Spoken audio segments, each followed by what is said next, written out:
Everybody, this is Sam Feifel, Content Director here at the International Association of Privacy Professionals, better known as the IAPP. We are happy to have you join us here for the speaker orientation call for the IAPP Canada Privacy Symposium, which I see is very pink this year. We used to be more of a red, but it seems that we've gone pink. I'm not sure if that's our screen here or if that's reality. Who knows? Anyway, I hope you guys all like pink.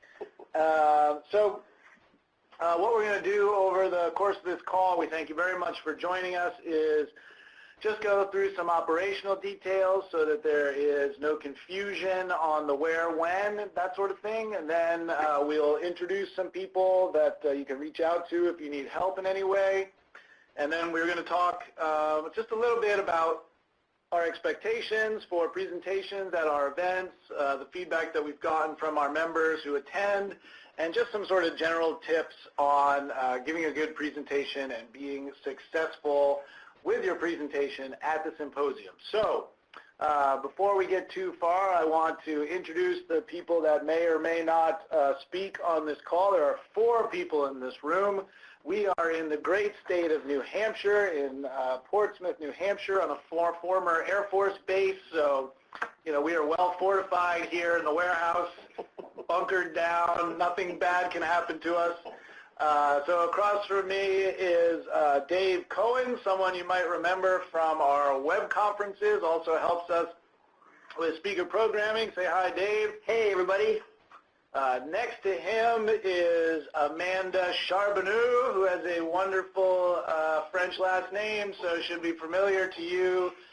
She will also be the speaker manager for this event, the person that sends you emails. Say hi, Amanda. Hello, everyone. And far, far away from our conference microphones, so you probably can't hear him. He may or may not be in Afghanistan, is Rick Habib. Hello, everyone. Rick is a well-versed performer, so has a nice, hearty voice. You may or may not hear from Rick. He is our speaker manager for all of our events, so he is often somebody that can help Amanda on this event. He may hassle you for a headshot or a bio or anything like that, but we will get to those things. So, Dave, let us proceed. All right, so first I'm going to turn it over to Amanda. She is going to handle the operational details portion of this presentation. Hello, everyone. So if you've attended our symposium or spoken before, you'll be happy to know that we're returning to the adjoining Metro Toronto Convention Center and Intercontinental Hotel in downtown Toronto. I've included a link to a map and directions as well as rates for parking.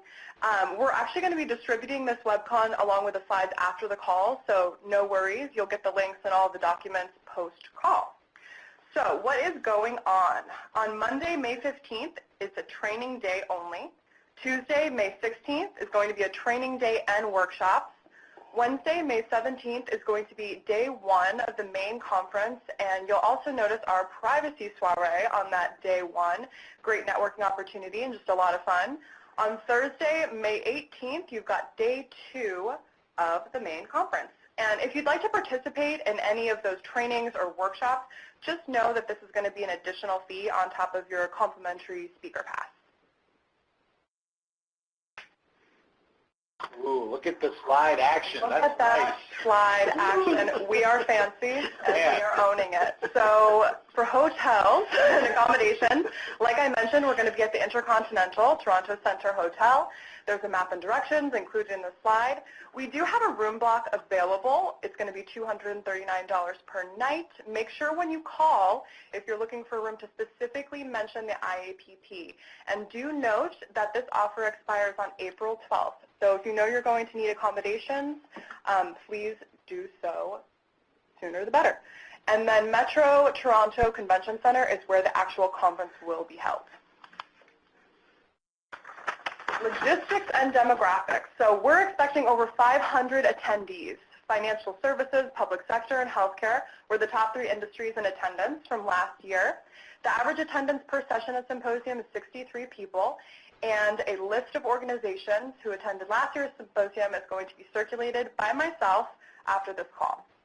You're also going to want to check out the online schedule. Just make sure your session looks good, find out the time, the rooms, make sure your name and title are correct. Those are all really helpful for us.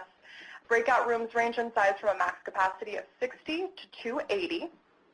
And then in regards to registration, some of you have been asking about this, and I do want to let you know that the IAPP is actually taking care of your registration as a speaker or program chair. So you'll receive a complimentary pass for the main conference. Important to note, if you have any dietary restrictions, if you can please email me, that would be very helpful. And some rules that are important. If you have to make any changes to your panel, speakers, content, it's really important to run that by us just for the integrity of our programming process. So if you know something's going to be changing, if you could please email me, that would be wonderful. And also, new this year, if you are using a PowerPoint for your presentation, please make sure to use the IAPP branded PowerPoint, which is going to be included in this slideshow that I distribute post-call. So what is due now? If you could send us your headshot as soon as possible, along with your bio, this would be wonderful. You can check if we have that information on file by visiting our website, which the link is in this presentation, and you'll know that you need to send me your headshot because you will have a sad gray face by your name. It's so sad. Please send us your headshots. We'll even take your iPhone selfies at this point. So if your bio is missing or outdated, also please feel free to email me, and I'd be happy to update that for you. Bio should be 100 words max. Also, another important deadline is going to be April 7th. So this is when you're going to be reaching out to your program chair to have them review your abstract, along with any presentation drafts and handouts that you may have. Some people have been asking me what constitutes as a draft. This doesn't mean you have to send your entire draft presentation to your chair.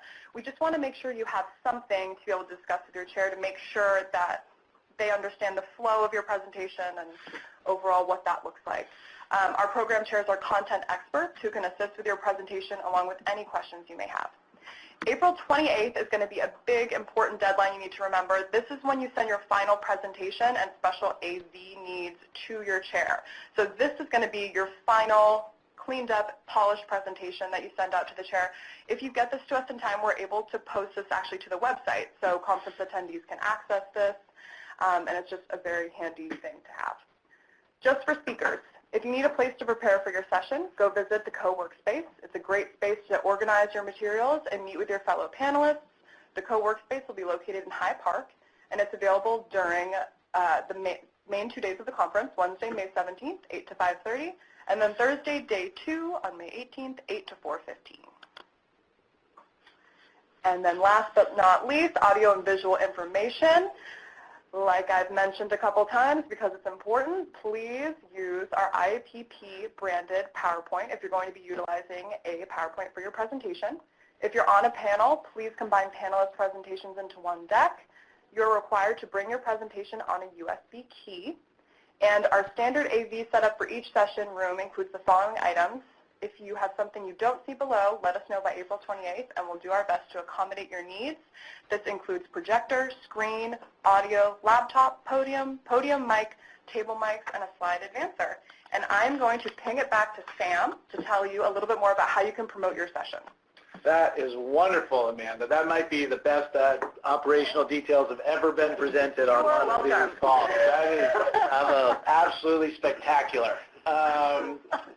So I want to just emphasize a couple of points there. One is the deadlines. The sad gray non-headshot is a real thing, right? So if I'm deciding which one to go to and I click on the speakers and I see the sad gray headshot, there's no way I'm going to see that person speak, because who wants to listen to a sad gray headshot speak? That's awful.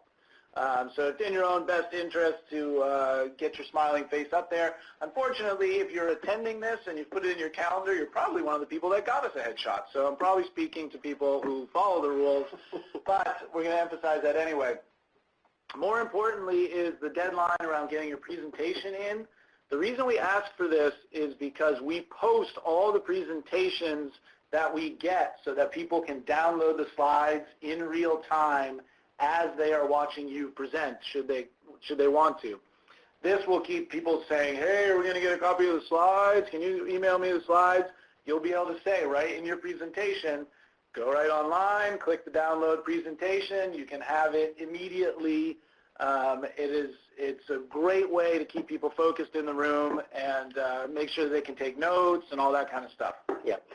This is Dave. I wanted to also jump in and underscore something that was mentioned a moment ago, and that is to review your session description online. One piece of criticism that we sometimes get following the conferences is that I went to the session, I walked in the room, I sat down, and I was expecting to hear one thing and I heard something very different. So please know that people do read those session descriptions and they use them to decide what sessions they want to go to. Oftentimes when they have 2 or 3 they want to go to, they choose yours because they really want to be there and they're expecting to hear what was written up in that paragraph. So that paragraph does matter. So please review it and make sure that it matches the content as close as possible that you deliver in the room. Great point, Dave. That is certainly high amongst the list of criticisms we get, is the panel wasn't what I thought it was.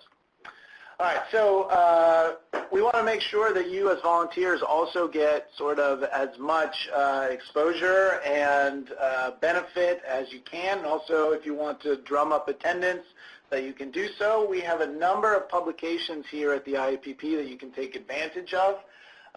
Dave, as I said earlier, heads up all of our web conferences. If you think there is an ancillary WebCon topic that would help kind of set up your session, or if you think there's a deep dive after the fact that would extend the message there, Dave is always looking for web conferences, especially in the Canadian realm. Yes, absolutely. We need to check that box for our CIPPC holders so that they can get their CPEs. This is a great way to do it, is to use some of these Canadian-specific presentations.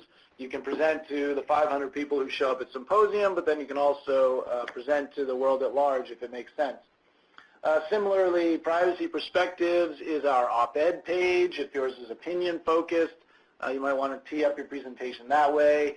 The Advisor is more of our how-to operational piece. Privacy Tracker looks at the progression of laws and moves through the system. Privacy Tech is for, as you might expect, the technology that drives privacy. If you think your presentation could be teed up or augmented or anything like that, please let us know, and we'll get one of our editors in touch with you, and we'll get that ball rolling. The other thing you can do is, if you're one of those social media types, don't tell Facebook, but I am no longer on Facebook myself because it was making my life demonstrably worse. But should you be one of those people that enjoys the social media experience, let us know about that too, because we actually have it as part of our social media plan to, call out and welcome as many of our speakers as possible to our event. We want to use our Privacy Pros account on Twitter or our Facebook page to link up with our speakers and draw attention to the great work that you're doing. So, hit us up with an @ on Twitter or tag us on Facebook, and we will return the favor. We're definitely, if you've got a handle on Twitter and you're using it often, let us know about that, and we'll get our social media team working on that. So, we've just rambled for a little bit. There is a Q&A bar right there on the right-hand side of your screen. That's where you can type in questions and we can address them.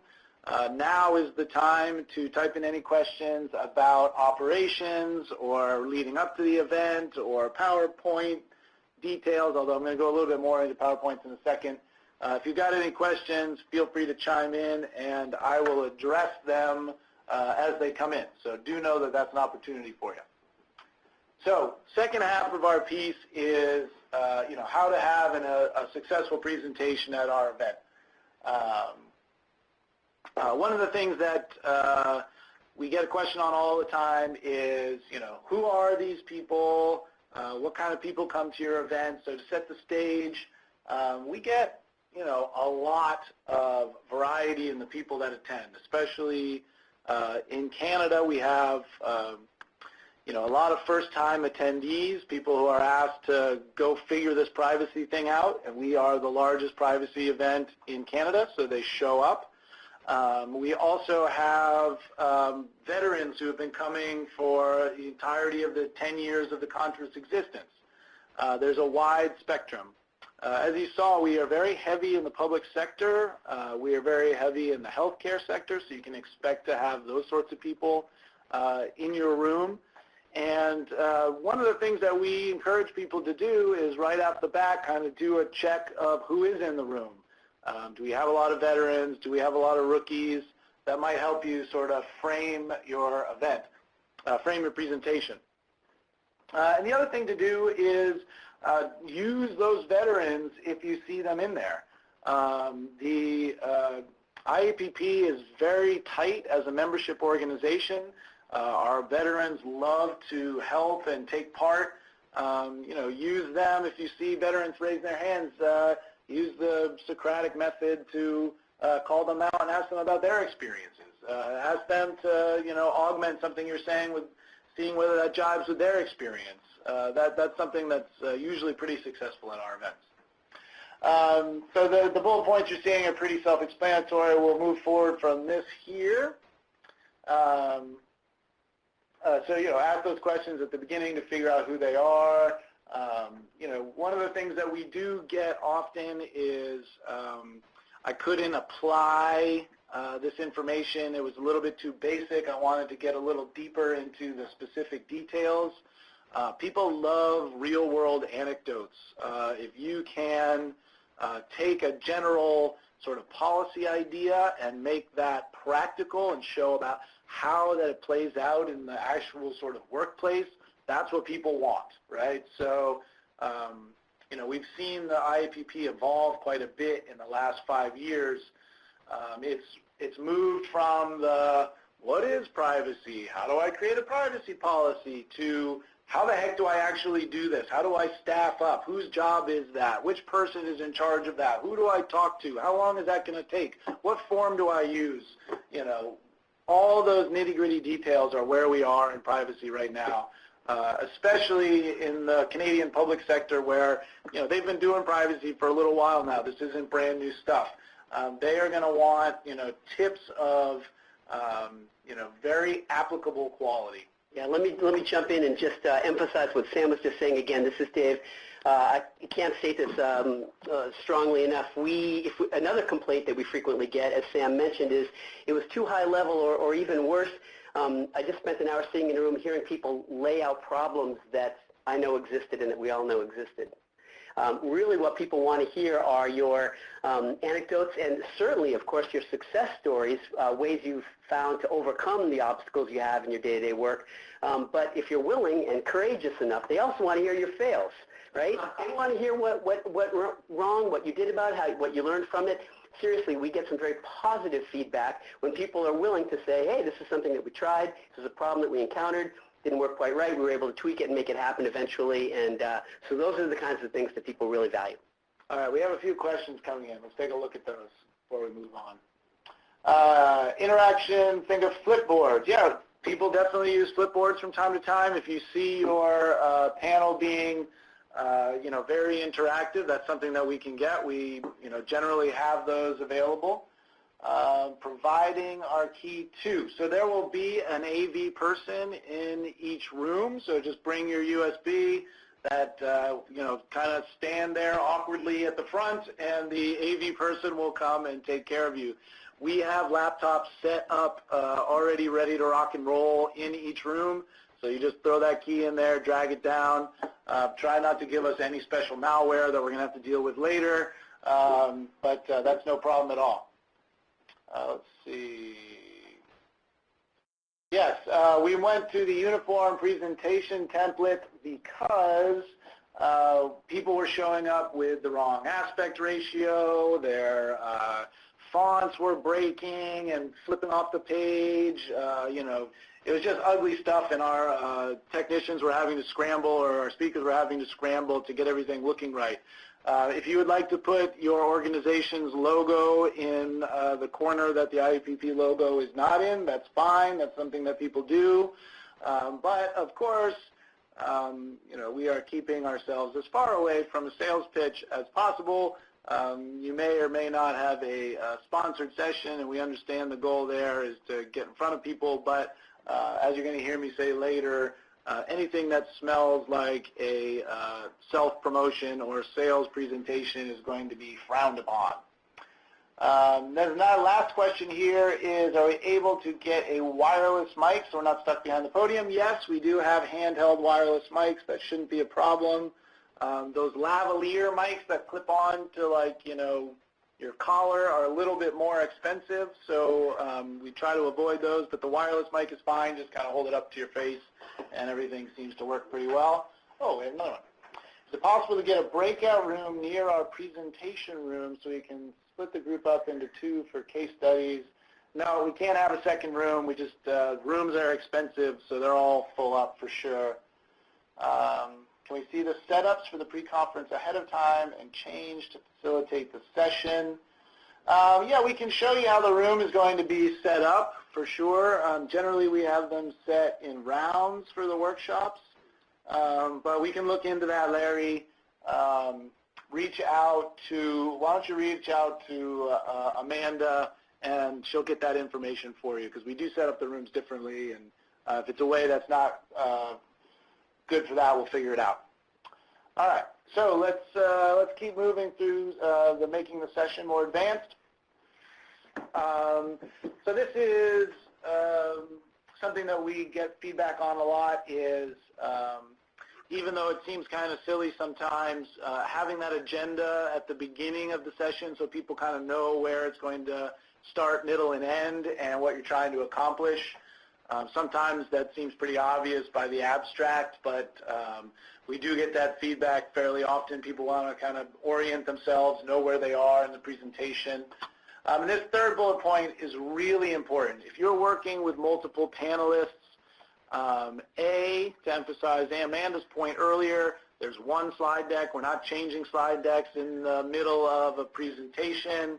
The days where, you know, it was even remotely amusing that you were bumbling around with your PowerPoint at the front of the room are long over, right? We want this to get up and get going. None of this, oh, I can't figure out how to do this. No, that stinks. So make sure they're all smashed into one. Amanda can help you with that if need be. Also, you know, make sure you've coordinated with all of your panelists, even though each of you might be speaking for 20 minutes and you know, really have 3 separate pieces to your hour-long presentation. Just make sure that you're not rehashing stuff that someone else has covered. It's always nice to get on a call so that you have a little rapport with each other and, you know, you kind of have some idea of how things are going to work. And again, we are happy to help coordinate those conference calls if you need them to. We have a conference line, and we are happy to coordinate speakers if that's something that you need to have happen. Let me jump in there quickly, Sam, and just say that we are actually very willing to do that. So take advantage of that. Obviously, we have a lot of experience with these things, and we're happy to host that call and to give you some feedback and some advice in terms of how long each person speaks and how to mix up the voices, et cetera, et cetera. So take advantage of us as a resource here, and do reach out if you want some help coordinating your panel. All right, let's keep it moving here. All right, so these active learning techniques are, I'm not going to spend a ton of time on them. They're most relevant to our workshop-style presentations that are, you know, more of the 3- and 4-hour variety than the 1-hour breakout sessions. But I want to put them in front of you because, you know, the research is out there. It is almost impossible now for people to pay attention to someone speaking from the beginning, from the front of the room for more than 20 minutes, right? So if you are speaking without interruption at the front of the room, after 20 minutes, everybody is checking their phone. There is not a single person listening to you anymore. They have checked out. They're seeing what Sally's up to with her soccer game and, you know, slacking their team at home. It's really important that you take some time, even an hour breakout session, to re-engage people and to check in with them. These are some ways to get people active. I'm not saying that all of them are practical for an hour, but perhaps you can take a little bit out of it. So the teach it, practice it, game it. This is just giving people a chance to sort of work with it themselves, right? So if you're talking about plain language in privacy policy, you might show them, you know, a good example of plain language. Then you might have them practice taking something that's legal gobbledygook and turning it into plain language. And then maybe you have a contest to see whose plain language is voted by the room as the most plain. There's a variety of ways to do that, but there's really good educational research that shows giving people a safe space to practice and then having them do some competition is a great way to reinforce learning. Having them talk to each other, right? If you can just take 3 or 4 minutes in the middle of your presentation and give somebody a question to ask their neighbor and have them talk amongst themselves for 3 minutes and then bring them back together, our people love that, right? It's a good networking thing, especially, at a conference where maybe people don't know each other, right? Hey, it's an excuse where I have to talk to somebody. They get a little human interaction. The Socratic methods, a personal favorite of mine, point somebody out in the front row and ask them, is this what they experience, or where are they from, or what did they learn from, X experience that was bad or good that happened to them. Bring them out of themselves, force them to participate, put them on the spot. Maybe their ears go red for a second, but it's a great way for everybody to re-engage, even if they think, gosh, I hope he doesn't call on me next. This idea of listening teams, this is something that's really going through the educational circles, is make them into active listeners with a job, right? Before you present a specific topic, tell one half of the room that their job is to listen for poking holes in your argument, and the other is listening for the job of summarizing what your argument was. They will listen to it differently, and they will report out different things, and that can force them to think in different ways. And they're listening with a job. They're not passive. They have a plan of attack, and they're listening for certain cues in what you're saying. This can be a really great way to engage them.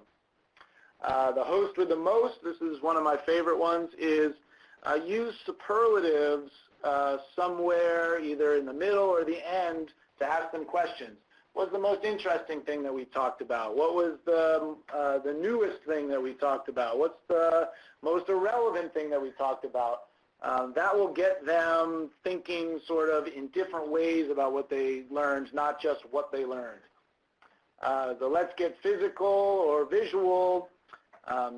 This is just a reminder that everybody has different learning modalities. Some people learn well visually, some people learn with some physical interaction, some people are very auditory, some people learn better if they repeat it out loud.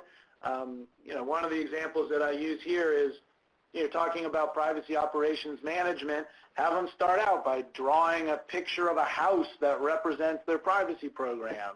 Is it small? Does it have a lot of rooms in it? Is it broken down? Is it well funded? Is it made out of brick? Is it made out of straw? You get some really interesting things there that kind of spurs them to talk about what they're doing. The quizzical is to ask maybe halves of the room to come up with, if they pretend that you were making a test to ask people what they learned in this session, what would you ask? Have them come up with the quiz questions. You'll often be interested in what they focused on. And then finally, I know that role-playing, if there's something that's going to get you to roll your eyes, it is role-playing. We've all been in an awful HR training where we had to do this. However, it's very important to get people to think about the other person's shoes, right? So put them through a very brief exercise where one person is the CPO and the other person is the regulator. How do they come at the issue differently? Or one person is the customer and one person is the CPO. How might they interpret the law differently? The more you can do to get people into other methods of thinking, the better. I know that was very quick, but if you have any questions on that or you want some tips on how to work those into your presentation, let me know. All right, so we get a lot of questions about PowerPoint. PowerPoint sucks. We all know that. However, it can be a helpful way to present some information. What's the sort of state of the art with PowerPoint now? Again, use our template. Don't try to get anything too fancy that's going to break on whatever machine we happen to use. No need for the transitions where things blow up. My daughter is a heavy PowerPoint user now in the 8th grade. She really likes the confetti that everything blows up to in transitions. I think that's great for 8th grade PowerPoints, maybe not for, a business conference any longer. Keep those bullet points nicely focused like you see on this slide here. The one caveat here is if you are giving a PowerPoint presentation in Japan, I've learned that if there's not 50 bullet points on there, they don't consider it real. Or at least that's my impression from going to presentations in Japan. They love the heavy detailed 2-point font. Cram it all on there. Oh, they love it. Let's keep going. The other thing is that you guys can read this here, but we get this question a lot is, do I have to have a PowerPoint? No, absolutely not. If you're just doing a panel discussion, don't feel like you need to have a PowerPoint at all. Introduce yourselves and have a great discussion and give people some information, no problem. However, one of the reasons we do encourage PowerPoints is because people do download them after the fact. This is a way to give people information that they can use after the event. So you see this last bullet point here. An additional resources slide is something that our attendees really welcome. Just a list of links where they can dive in deeper, or a link to some videos where maybe you presented in more depth on a certain piece of this topic. That's a great reason to have a PowerPoint. Even if it's 4 slides and the last one is an additional resources, that can be something that's really helpful for people so that they can get a little more sort of bang out of their 1-hour breakout session buck. Yeah, and on that note, I want to also state that we do get a lot of requests for the slides after the presentation. You might consider thinking about the PowerPoint as an ancillary resource to your talk. So making reference to it, like, there's a lot of stuff up in here. Feel free to peruse it after the program. I'm not going to go over it in great detail, but there's some great depth, further depth here in the slides. That just multiplies the richness of the information that you're presenting. Think about it as a resource to be looked at after the presentation. Exactly. All right, so that is pretty much the whole shebang. It looks like we have a couple of questions here. Our presentation wasn't listed in the brochure. Is that because there are so many? Yes, the brochure is meant to just be sort of a subset. No slight intended if the marketing team didn't decide yours was like the sexiest one. Marketing people don't know anything about anything anyway. I'm sure everybody's is the best. Yeah, that's it. So I'll twiddle my thumbs here and talk out loud for another couple of minutes if anybody else has any other questions. As I was saying 50 times earlier, Amanda is your point of contact for any speaker, conference, and logistics emails. Dave and myself are available if you have content questions. Your track chairs are available if you have content questions. The thing that happens the most often that we would really like you to do this the right way is if you have a speaker drop out, we need to be consulted on who that replacement person is as soon as possible.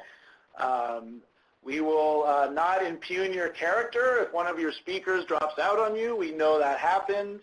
You would be shocked by how many grandmothers die every conference. It is countless dead grandmothers. But we need to approve that for speaker replacement. Surely the person you've chosen is probably fine, but we keep very careful metrics on the male-to-female ratio of our speakers, on the organizations that our speakers represent, on the number of speakers that we have. So it's very important that if there are any issues with speakers, we just are consulted on that. All right, that was a lot of jibber jabber, and I don't see any QAs coming through. Anybody else have any topics that I have not covered that you would like to make sure that we have covered? No, everybody's shaking their head. All right, cool. So we really do appreciate that all of you have volunteered to speak at our conference. This is something that I sincerely believe, which is our conferences are nothing without the quality of our speakers. The IAPP community is very, very lucky to have so many people willing to volunteer their time and share their expertise with their peers and with their community. If there's anything we can do to make this experience more enjoyable for you, more effective for you, easier for you, anything at all, That is literally Amanda and Rick's jobs. They exist for no other purpose whatsoever. Exactly. They go home and twiddle their thumbs until they can come back and say, is there a speaker I can help right now? And if there isn't, they drop into this awful despair. They get sad, and they can't really move. They get lethargic. So please help Rick and Amanda. Right. You don't want them to be bored or anything. So thank you guys very much. Hopefully you have a great rest of the day, and that spring comes to Canada, because it hasn't come here to New England yet. We'll get it eventually. Everybody have a great day, and we'll see you in May in Toronto.